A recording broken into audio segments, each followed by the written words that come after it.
Hello! So I'm making this video about safety practices and air and bloodborne pathogens. Today I went to a place to donate plasma, and what I witnessed there was unbelievably unsafe. I couldn't believe it. They wore the same gloves for every patient and everything. I went to their bathroom and regretted it. There was a used Band-Aid laying on the floor. So visualize this. Alright, so people come in, use the door, open it, walk in. They register. They sit, they wait. There's a hand sanitizing spot, but not many people are using it. So they go over to the first person. This person has their gloves on. They take the person's hand. So now they have that person's germs and the germs from the doorknob on that glove. They clean a spot here, prick the finger because they're checking for proteins. Then they move the person down after they've checked their blood pressure with a cuff. They move the person down, next person comes. Same pair of gloves. Take that person's hand. So now we have cross-contamination. Clean that spot, prick the finger, do this and that.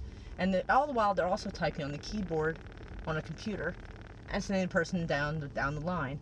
Never changing their gloves. I watched for almost an hour because it was a bit of a wait. I sat there and I watched this happen. And I am thinking about seeing if I can find tattoo artists. It's kind of hard to find one right now because the shops are closed. So I'm hoping, because they are held to a very high safety standard.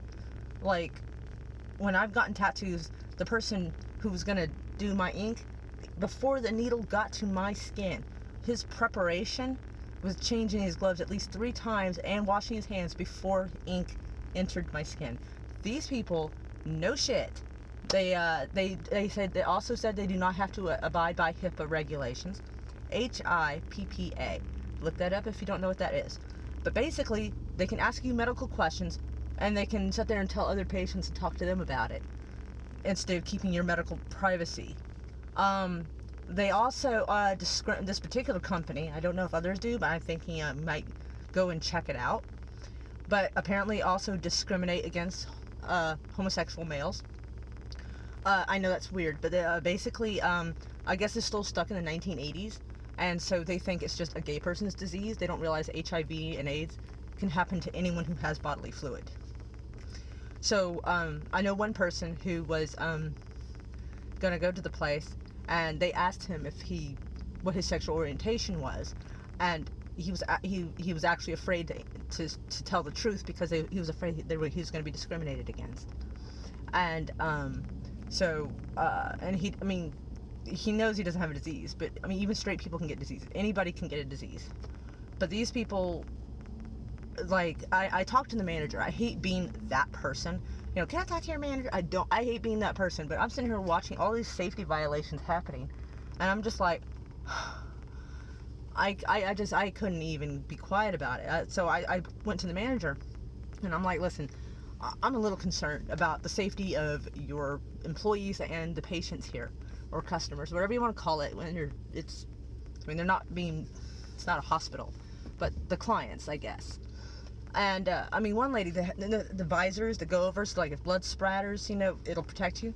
Her same dirty hands that were checking everybody's hand, typing on the keyboard, back and forth, no hand sanitizer, reached under her visor and touched her face and moved her hair out of her face.